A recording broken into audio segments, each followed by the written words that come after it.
Então vamos continuar aqui, módulo 6, anestesiologia, tá? Esse módulo de hoje a gente vai ver que várias são as complicações, mas não dá, claro, que em apenas cerca de 50, 55 minutos esgotar todo o conteúdo, como foram todos os conteúdos prévios, né, que a gente estava falando. E quando a gente fala de complicações em anestesia local, a gente tem várias. Talvez a que dê mais medo no profissional é a famosa fratura de agulha. Particularmente, eu nunca tive nenhum caso que foi ocasionado por mim, enquanto profissional, mas já participei de alguns casos. Inclusive, quando estava na residência, eu lembro bem, lá na Faculdade de Odontologia de Pernambuco, na FOP, que estavam fazendo, acho que algum procedimento clínico numa criança e ela fez um movimento abrupto, assim. E esse movimento fez com que houvesse a fratura. Por sorte, foi um caso bem parecido com esse, aqui não é uma criança, já é um adulto, mas que ainda tinha uma porção da agulha externa à mucosa. Quando é assim, fica fácil, né, resolver. Então vamos lá falar de complicações. Mas para falar de complicações, uma citação que eu gosto muito é de um trabalho até antigo, do Dental Update, de 1997. Eles colocam lá bem assim: os anestésios locais são drogas relativamente seguras quando usados na forma recomendada.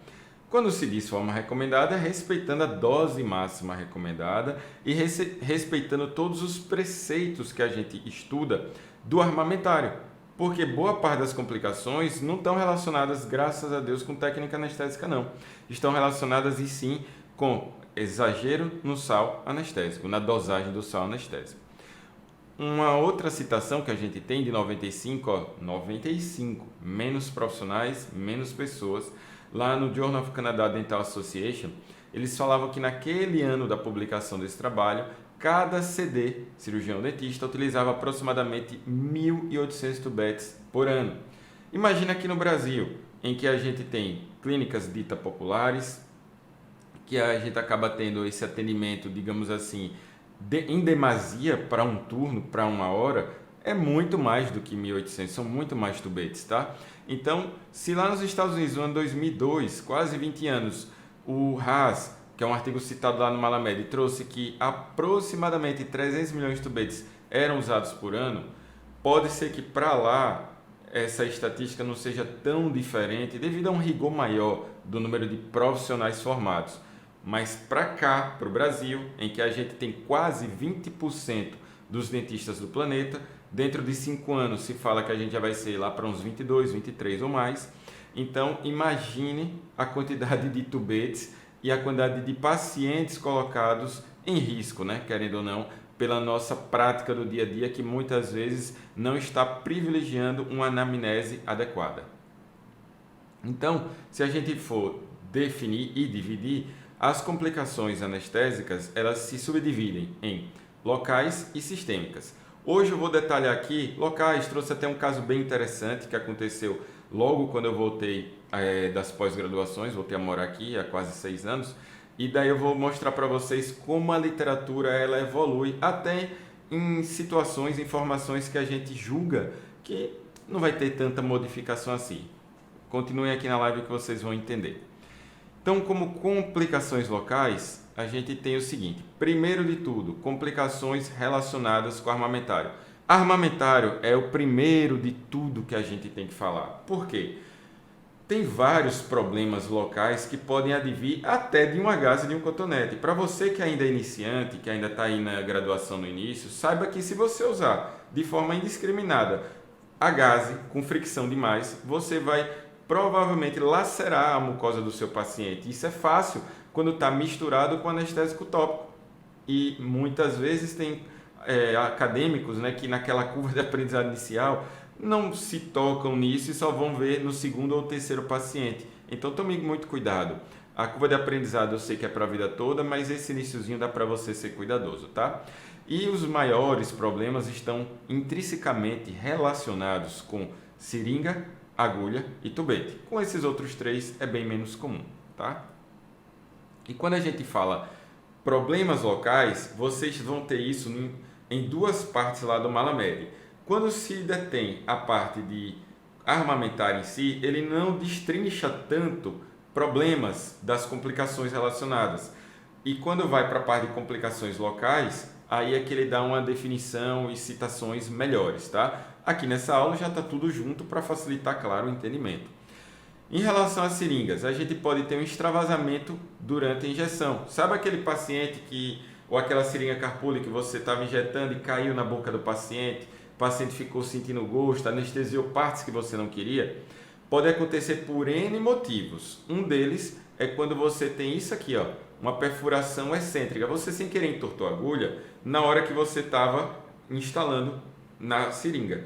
E essa perfuração excêntrica faz uma pressão lateral, e essa pressão lateral faz com que essa região do diafragma, essa borracha, ela seja puxada, tracionada, vazando anestésico através dela. Então tome cuidado, que isso parece besteira, mas faz toda a diferença, principalmente em seringas de baixa qualidade. Baixa qualidade significa Gogran, baixa qualidade significa Fava, todas essas são ruins, se desfazem na sua mão. A Quinelato é uma marca boa, mas a Carpuli da Quinelato não é legal. E como eu não tenho relação nenhuma com marca, eu posso falar aqui abertamente para vocês. Tem algumas que eu vou recomendar.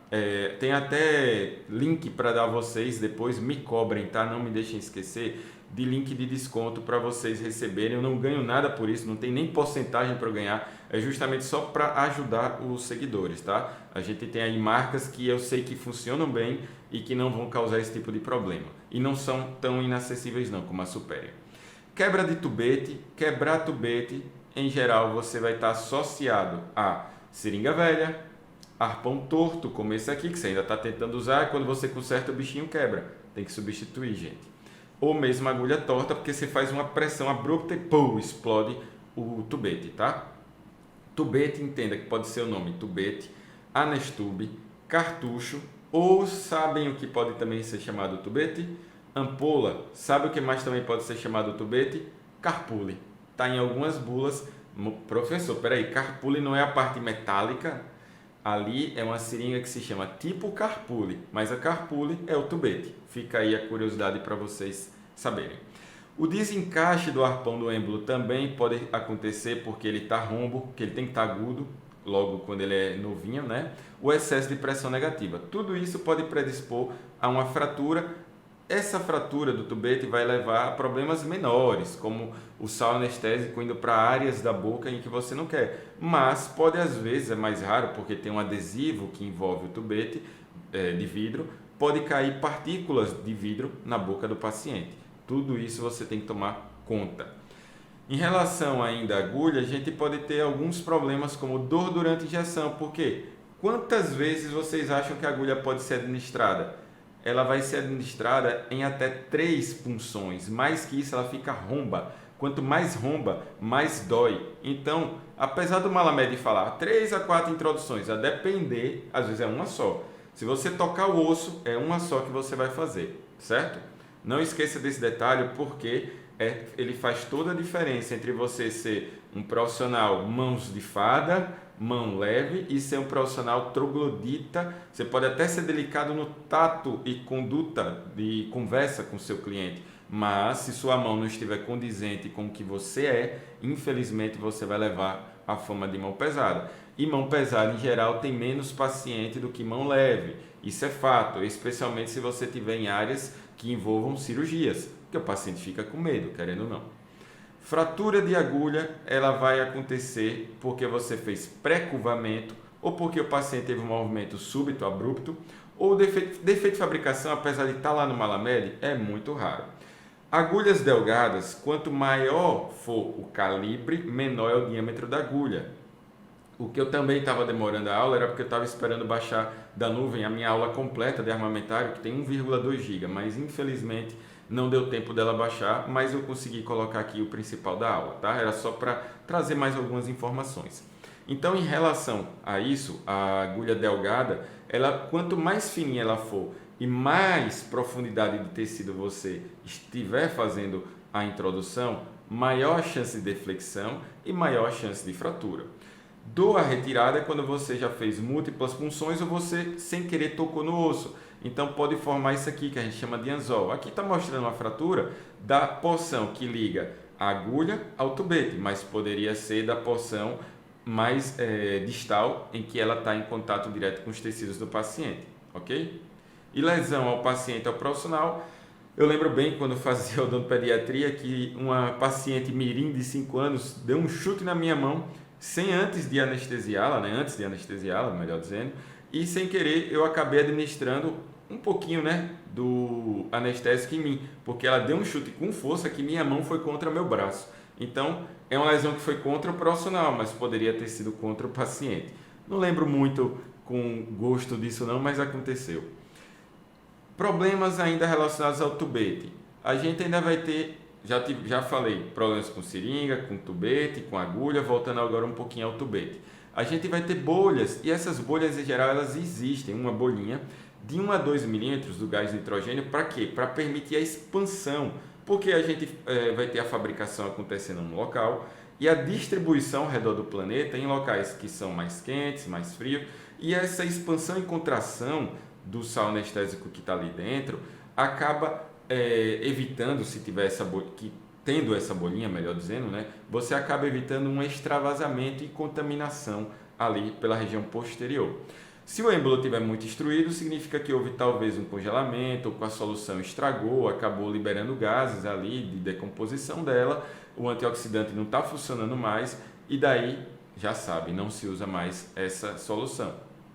E se você tiver queimação durante a injeção, algumas situações de complicação local estão relacionadas ao seguinte: o pH da droga em relação ao tecido. Vocês aí que já estudaram anestésio lembram bem que quanto menor for o pH do tecido por causa de inflamação e infecção, e o pH de drogas contendo vasoconstrictor elas ainda são menores, maior a sensação de incômodo mediante o uso do anestésico. Mais importante ainda, o uso correto então de uma solução anestésica tópica.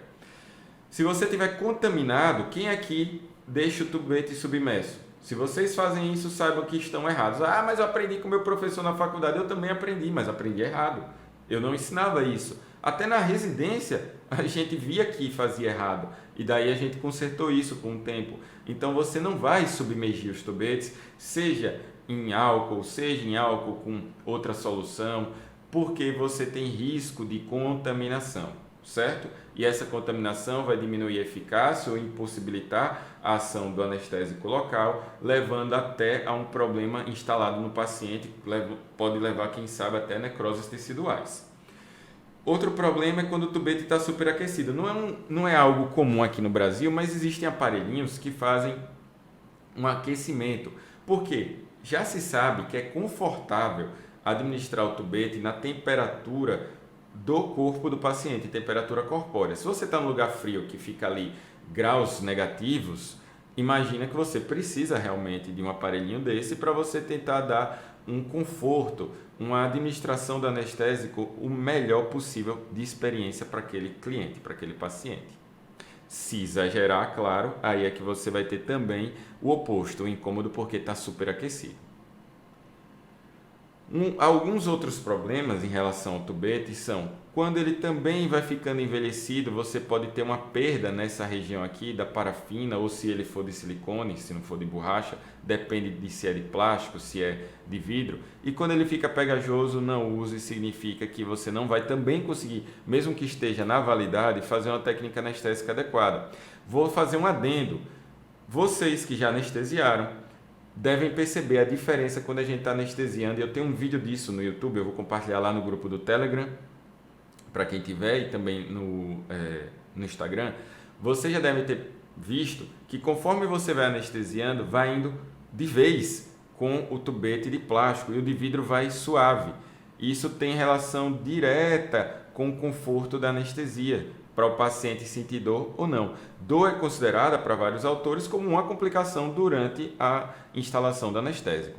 Corrosão na tampa significa que ele pode estar também contaminado, você vai evitar usar. Amassado também, porque ele não vai adaptar corretamente na seringa. Deixe de querer economizar. Eu lembro certa vez que uma dupla de alunos meus, excelentes alunos, mas no fator economia eles queriam economizar até demais. Eles derrubaram a caixa e vários anestésicos quebraram e alguns ficaram amassados porque estavam soltos dentro. E daí eles queriam usar. Quando eu vi, eu disse, pode pegar emprestado e depois vocês vão pagar alguém. Por quê? Pode ser que o tubete saia um pouco da posição e leve a alguma dessas intercorrências iniciais que a gente está falando aqui, certo? Então já falei do tubete quebrado, erro de montagem nem se fala. A maior parte de vocês erra na hora da montagem, sabe por quê? Primeiro se coloca agulha ou tubete. Aposto que vários pensaram, agulha, erraram. Primeiro é o tubete, encaixa o arpão, se for seringa de aspiração manual, depois é que você coloca a agulha. E se tiver que fazer uma troca, só usou essa agulha uma vez, você julga que ela ainda está boa, você tira a agulha, troca o tubete e recoloca essa agulha. Ah, professor, às pressas eu coloco outro tubete e às vezes não dá muito certo. O motivo é esse, porque você não consegue mais encaixar o êmbolo, ou melhor, o arpão no êmbolo, se você tiver com a agulha instalada. Por quê? Porque você precisa de pressão interna. E se tiver com agulha, vai ter vazão de anestésico, certo? Espero que vocês tenham entendido isso, mas eu tenho vídeos que explicam isso com muito mais sensatez e claridade. Extravasamento durante a injeção, montagem correta. A gente já viu aí excêntrica, a perfuração aqui no diafragma. Você pode ter feito na ordem correta, pode estar usando tubete de plástico, que é uma porcaria.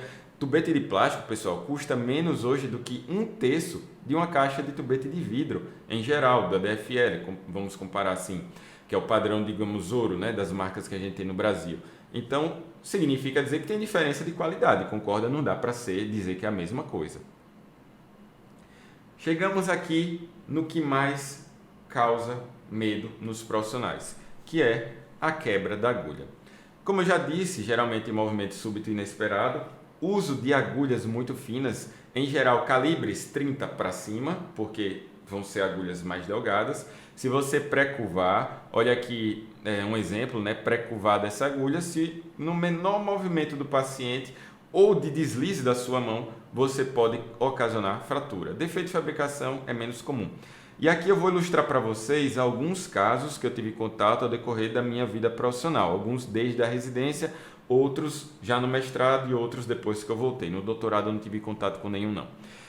Vejam aqui, essa área estava sendo feita anestesia para tratar esse dente e aqui ficou uma área de equimose. Olha onde estava a agulha, a radiopacidade, né? Nesse exame PA aqui de face, dá para ver nessa região facial que é essa areazinha radiopaca. Eu espero que vocês consigam ver a depender da qualidade que estiver na tela de vocês.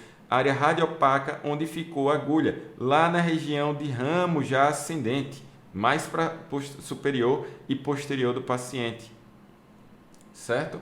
Então vejam que tem condições que você pensa que, caramba, ela fraturou aqui, está logo na região do trígono retromolar. Não, ela estava mais superior. E ela foi removida, não temos mais aqui a imagem radiopaca. Vejam que a fratura foi de aproximadamente aí 25 milímetros. Tendo em vista que uma agulha curta tem aproximadamente esse tamanho, foi inserido provavelmente até o canhão, até a base de fixação. Ou seja, técnica anestésica errada. Não é para administrar o sal anestésico inserindo toda a agulha, para ficar pelo menos 5 milímetros para fora. Então era para ter ficado pelo menos daqui para cá, fora dos tecidos do paciente. Aqui um outro caso, esse foi bem mais simples, por quê? Porque o paciente continuou com a boca aberta, o profissional só precisou, isso aqui foi cedido por um colega, pelo Paulo, o profissional só precisou realmente tracionar para a lateral e para fora e conseguiu remover tranquilamente a agulha. Aqui casos que estão lá no Malamed, casos antigos que ele cita, veja que aqui foi o comprimento inteiro do ramo da região da borda posterior à borda anterior, isso numa panorâmica, a gente está nessa visualização aqui numa lateral. Vejam que dá para notar aqui aparentemente 2 agulhas fraturadas. Imagina a sorte, você fraturar uma, fraturar 2, era melhor jogar na loto, na Mega Sena nesse dia, né? Porque sinceramente não quero nem comentar. E aqui um outro caso, acho que assim, se eu perguntar a vocês, pessoal, tá do lado direito ou tá do lado esquerdo? Alguns acho que iriam apontar aqui, não, aqui é só sobreposição aí de base de crânio, é aqui a região onde a agulha estava, nessa towne, certo? Uma radiografia postro anterior, aqui da região da mandíbula, e a gente viu o seguinte, na panorâmica desse paciente, encontrava-se exatamente na região do bloqueio do nervo alveolar inferior e lingual.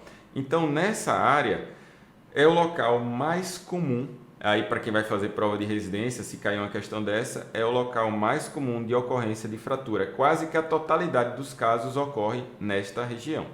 O que também dificulta, porque é uma região que você vai ter pítreo medial, você vai ter uma região anatômica muito posterior e a depender do grau que você inseriu essa agulha, da fratura, do nível da fratura, inviabiliza a remoção sob anestesia local. É bom que vocês saibam disso. Muitas vezes a gente só vai conseguir remover com anestesia local. E a principal conduta é: fraturou, mantenha calma e não tente tirar, a não ser que ela já esteja para fora do tecido. Aí você remove.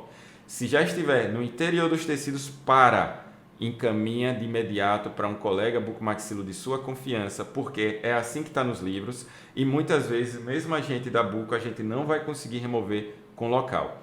A maior parte dos casos que eu tive envolvimento, na verdade foram só 5 ao longo da vida toda, na verdade 6, porque vocês vão ver um aí que eu nem coloquei a mão, não teve o que fazer. E teve um caso que a gente tentou com local na época da residência, não encontramos, ficou para ser feito com anestesia geral, onde foi removido. Aqui um outro caso, vejam que foi 20 milímetros, 19,98, 20, na tomografia de feixe cônico, Conibin, o tamanho da fratura dessa agulha. Importantíssimo, aconteceu a fratura, usar exames tridimensionais, obrigatório pedir tomografia. Aqui, no mesmo paciente, só que agora um outro corte, a gente tem um corte coronal e uma reformatação panorâmica. Vejam que aqui não deu para notar, de certa forma, a agulha. Talvez aqui, mas não dá para ter certeza aqui. Essa é a região que ela se encontrava. Ela estava por lingual, tá certo? Mais para a região da borda inferior mandibular do que para a região da crista óssea. Nas reconstruções 3D, dava para notar aqui onde é que ela se encontrava.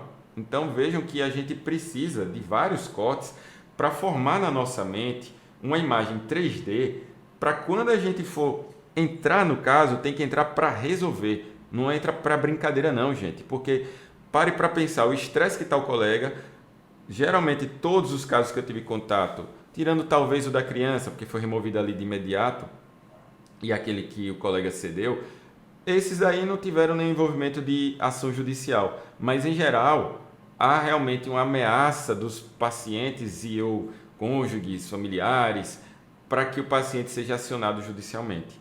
Imagina, pare para pensar, se coloque no lugar do paciente. Você gostaria de ficar com um corpo estranho ali no interior dos seus tecidos? Ninguém quer. Aqui, mais um outro caso, só para ilustrar para vocês, na lingual. E esse caso aqui foi removido por via extraoral. Não estou com as fotos, é um caso um pouquinho mais antigo. Um outro caso aqui foi feita a cirurgia, ou tentada na verdade, né, que nem terminou. Foi realizado o início, só técnica anestésica para remover esse terceiro molar aqui e acabou que infelizmente o colega teve fratura da agulha e não terminou o caso. E vou ilustrar aqui um caso bem interessante de 5 anos e meio atrás, na verdade de 5 anos atrás, desculpa, que foi quando eu voltei a morar aqui em Aracaju, em que a gente tem um paciente que ele foi atendido por um colega e o colega ele teve 2 participações nesse caso. Uma foi a da fratura da agulha e a outra, infelizmente, eu vou mostrar no decorrer do caso qual foi a participação. Lembra que eu já falei nesse instante que pela literatura fraturou, encaminha e deixa. Então ele fraturou, o início ele fez tudo corretamente, encaminhou para a gente. A gente pode ver que está fácil aqui está um exame de mais qualidade, já que é um caso até relativamente recente, em que ele teve fratura e ficou nessa posição. Ele inseriu até a base da calota de fixação, então ficou toda a agulha aqui no interior dos tecidos. Agulha curta para bloqueio do nervo alveolar inferior, e vocês aprenderam que é para fazer com agulha longa. Aqui no exame lateral, né, de face, de crânio, aqui numa visão mais aproximada, se você só for por um exame, você até vai pensar que está instalado ali na região cervical, de base de crânio. Por isso que a gente precisa ter exames 3D. um outro exame, agora já PA. Aí vejam que até o próprio laudo já dizia lá, linha radiopaca compatível com agulha gengival na região posterior de ramo direito.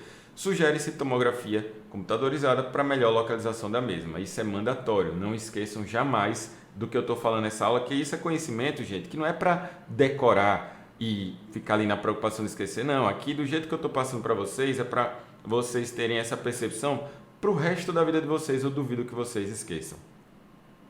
E aqui, a tomografia desse caso não foi de tanta qualidade, o plano dele não liberava num local que tinha muita qualidade, mas dá para a gente ter uma noção.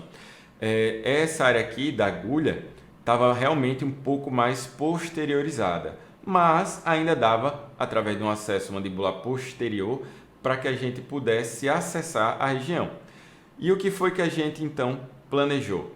A gente planejou fazer a remoção. Aqui agora só em cortes coronais, a gente foi fazendo o acompanhamento, né, nos arquivos DAI, com corte a corte, e vocês podem ver que ela já estava muito mais posterior e inferior. Não está ainda na região de base de crânio, tá? Ali na região da primeira e segunda vértebra. Não, não está.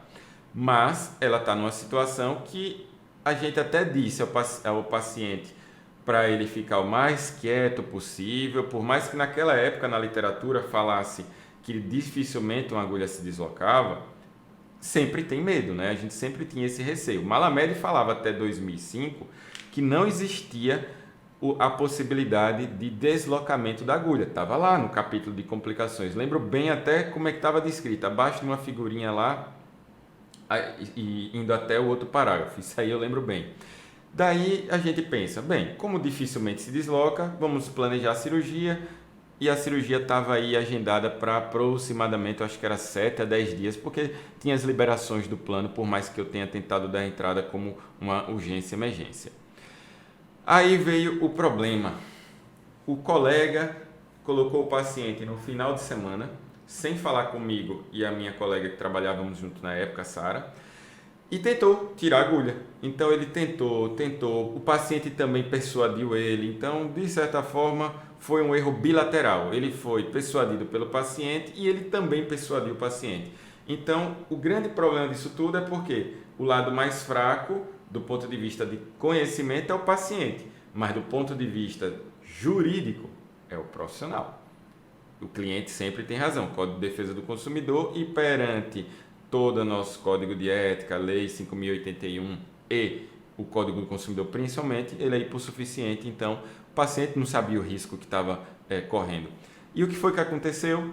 Infelizmente, o colega, não me pergunte como, só Deus sabe, foi deslocada essa agulha. E essa agulha foi deslocada mais ainda para a proximidade da cervical, só que já foi mais inferior. Vocês vão notar que nem está aqui tanto na região C1.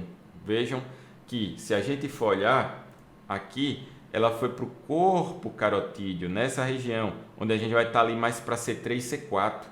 Então, vou mostrar numa figura melhor para vocês verem. Figura aqui já do Atlas que eu gosto muito de usar para ministrar aula.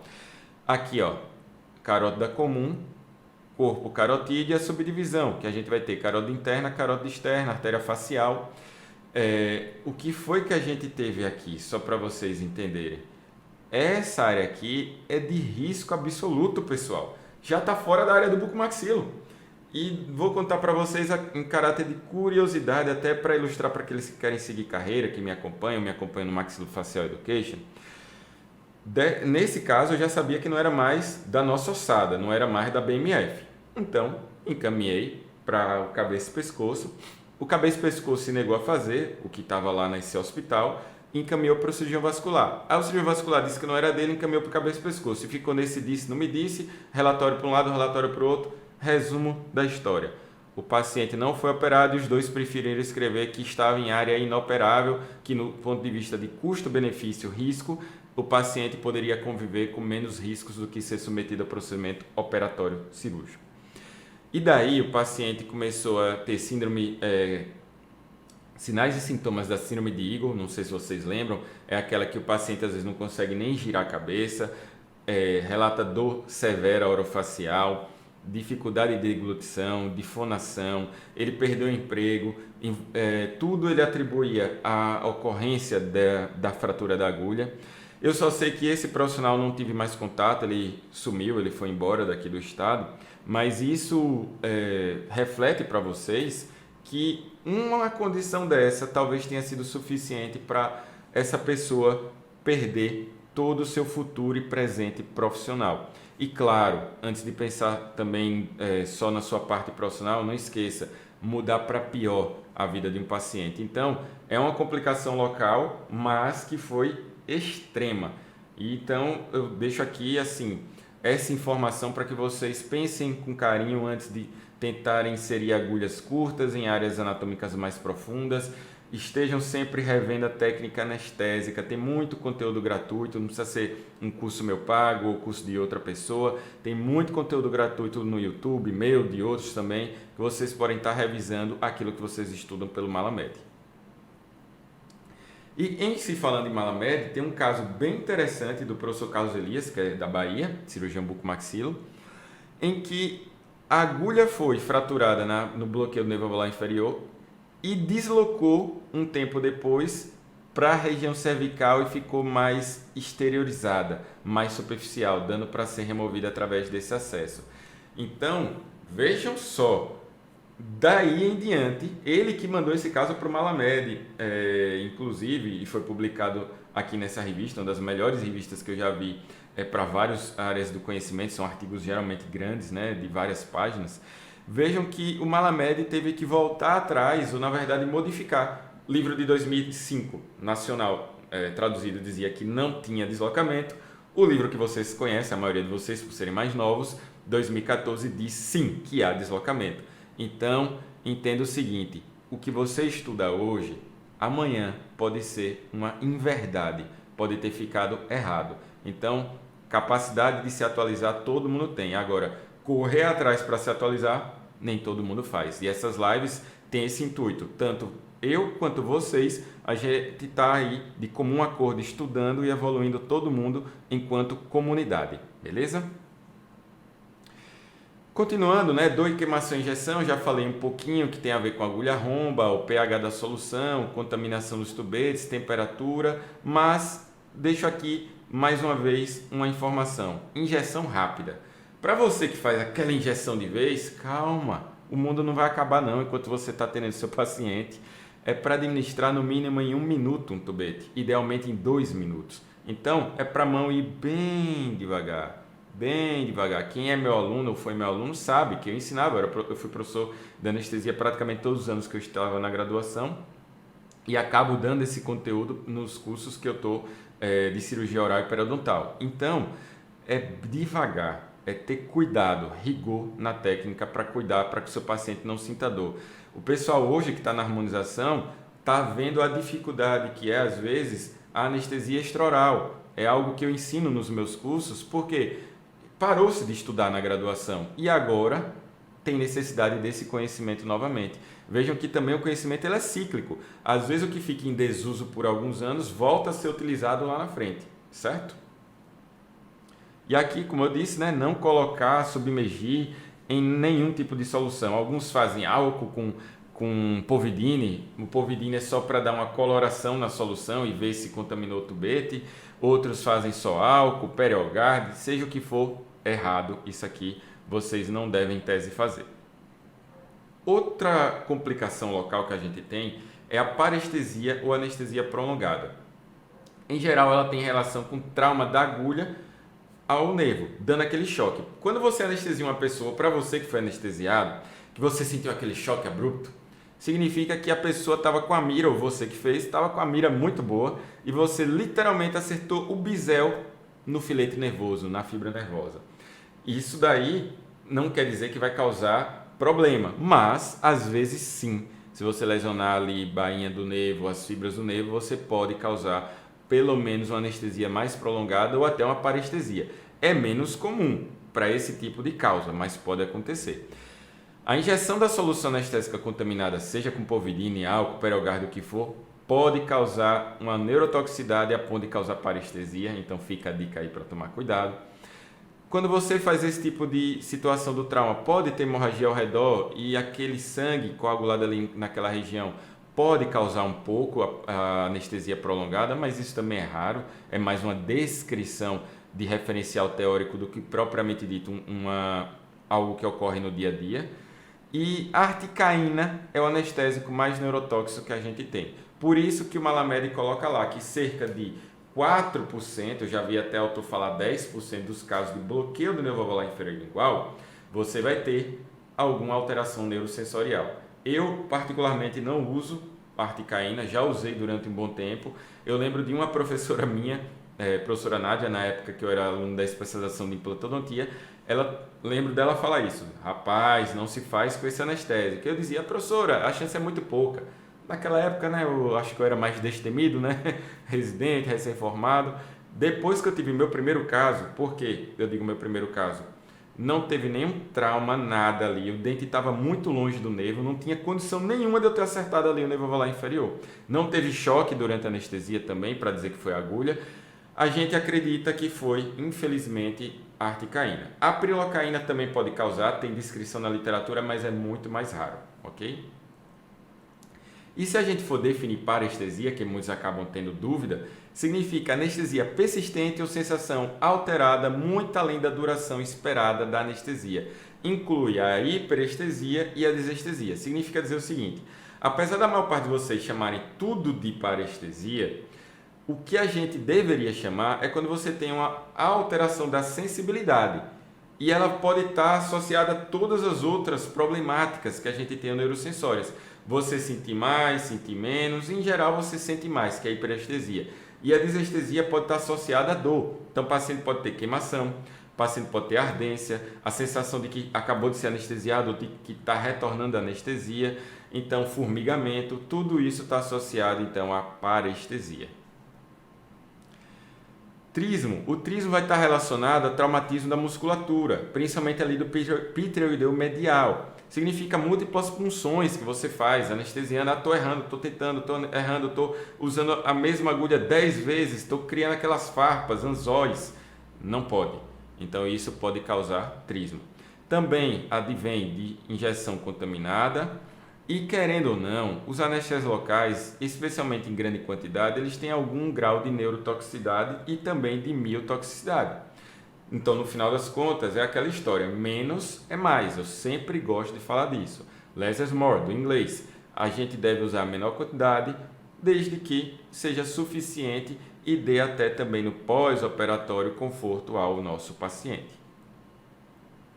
E o trismo, para aqueles que até não estudaram ainda isso, ele significa limitação da abertura bucal, tá? Você fica com as funções mandibulares temporariamente ou permanentemente, a depender de qual for o problema, que aí não advém de anestésico, tá? Não vem ao caso aqui, mas o que significa no geral é limitação da abertura. A abertura normal é de 40 a 45 milímetros, quando você tiver menos que isso, você vai ter trismos de grau leve, moderado ou severo. Hematomas podem acontecer também, principalmente quando a gente atinge vasos de maior diâmetro. É mais comum lá no binai e no alveolar superior posterior. Dificilmente vai acontecer numa região de mentoniano, a não ser que você realmente tenha acertado a artéria mentual e que você também tenha administrado uma quantidade alta, mais excessiva, e que também o paciente seja senil. Ele vai ter fragilidade, podendo ter equimose, que é hemorragia subcutânea. Vejam aqui, não é relacionado diretamente ao anestésico. Aqui foi um paciente com cirurgias de implante e reconstrução, mas só para ilustrar aqui as áreas em que a gente tem vários hematomas. Essa aqui eu espero que vocês nunca esqueçam, porque isso aconteceu comigo. Então, espero que não aconteça com nenhum de vocês o fato de que você usar adrenalina, a gente já sabe que a noradrenalina, principalmente, mesmo em pouca quantidade, especialmente em quantidade maior, ela causa uma isquemia muito potente. Ela tem 9 vezes a quantidade de potência de complicação da adrenalina. Então, esse caso aqui não foi laceração de retalho, caso antigo, da época da residência. Aqui foi exagero meu, porque a gente tinha xilestesim lá, quando eu era R1. Depois a gente ficou lá discutindo com o chefe da residência, com o professor Emanuel para trocar, e aí depois foi substituído tudo por anestésicos de maior qualidade. E isso embute qualidade do nosso tratamento. Imagina que se eu estivesse usando só anestésico com adrenalina, talvez isso não tivesse acontecido. Com certeza esse paciente lembra de mim para o resto da vida e não deve lembrar com boas lembranças. Por quê? Dói. O pós-operatório disso aqui para recuperar demora lá para uns 21 dias e durante esse tempo o paciente passa uns 7 a 14 com dor, tá? Porque a área fica desnuda do tecido. Lesão de tecido mole, que figura do Malamed, eu até tenho um caso de uma criança, mas estava nessa aula que eu disse que não baixou. Lesão de tecido mole, autotraumatismo. Por quê? Geralmente vocês vão estudar que em crianças evita-se bloqueio do nervo alveolar inferior e lingual, porque você vai ficar um tempo com o lábio inferior sem sensibilidade e elas podem fazer uma mordedura crônica ali, até brincando, pensando que está parecendo um chiclete. Quando eu era criança eu tive esse problema, mas claro, ninguém tirou foto. E eu lembro bem, vejam que eu tenho essa lembrança, que a úlcera aqui ficou. Meu Deus do céu, foram semanas para melhorar.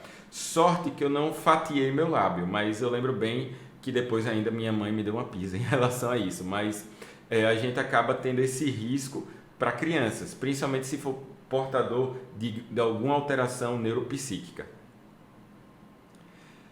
Outro detalhe também em relação ao sistema nervoso periférico e central é o uso do anestésico na técnica errada. Quando a gente faz a técnica errada, a anestesia pode ser muito póstero-inferior, descendente, e acertar lá a próxima região da cápsula da parótida, logo depois que o tronco nervoso do sétimo par nervo-craniano sai do forame estilo mastoideo. Se a gente pega esse tronco comum, a gente vai paralisar toda uma face do paciente, porque o ramo temporal, zigomático, bucal, marginal mandibular, cervical vão ser todos envolvidos. Então, lembrando, zonas faciais de perigo, eu coloquei esse banner recentemente, a gente já vai publicar provavelmente amanhã ou depois da manhã a versão 2 dele, mais estendida. A gente tem várias zonas faciais de perigo e a gente deve respeitar. Em geral, os perigos são relacionados a nervos. Em relação a nervos, vários aqui têm a ver com facial. Anestésico em si não vai trazer grandes problemas porque é reversível, mas veja como vai incomodar. Esse paciente aqui é da época da residência, mas é um caso que eu gosto de utilizar, porque vejam que ele ficou, depois da anestesia lá da aluna, ele ficou sem conseguir franzir a fronte, ocluir as pálpebras ao redor do olho, né? E sem mexer a comissura do lábio desse jeito, e se eu pedisse para ele tracionar o platisma, ele também provavelmente não conseguiria. Então, quando a gente pede para fechar o olho e fazer um biquinho, ele não conseguia. Então, no final das contas, esse paciente teve uma paralisia facial relacionada, então, ao sal anestésico que foi utilizado de forma indevida.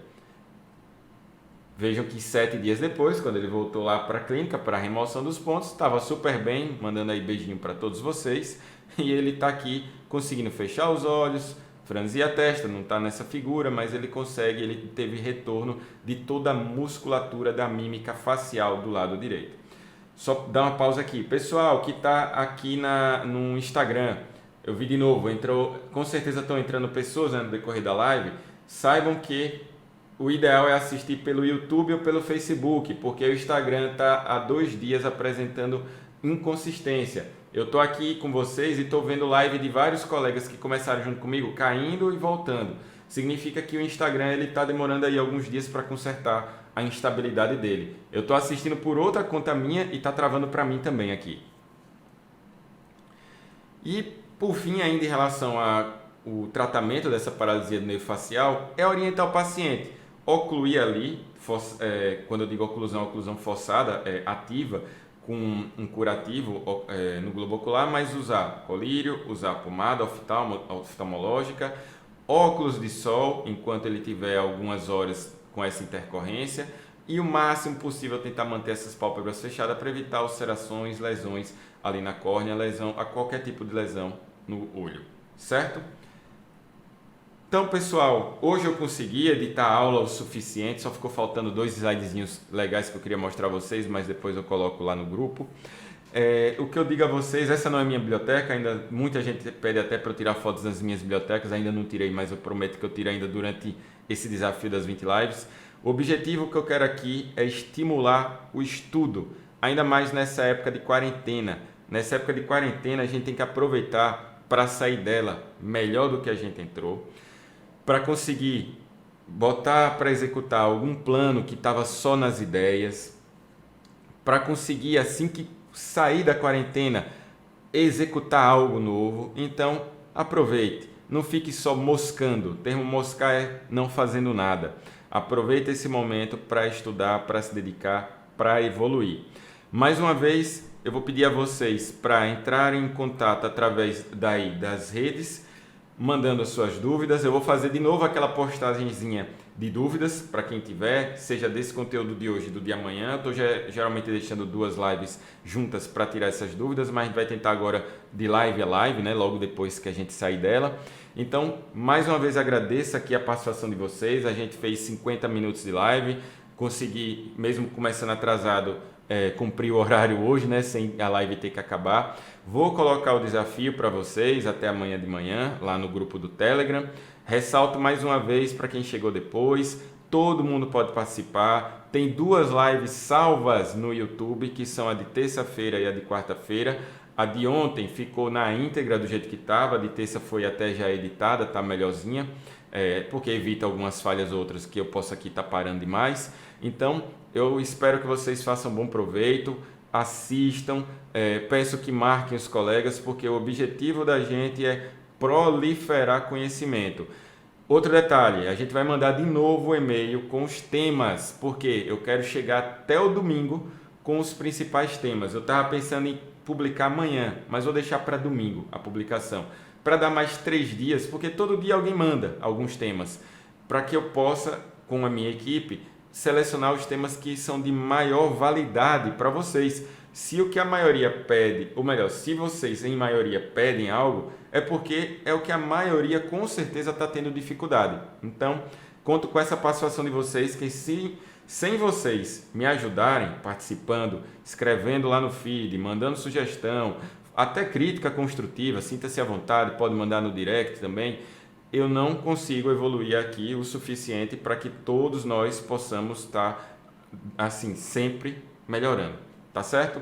Então, pessoal, mais uma vez, obrigado pela atenção. Boa noite a todos, fiquem com Deus e até a próxima. Valeu!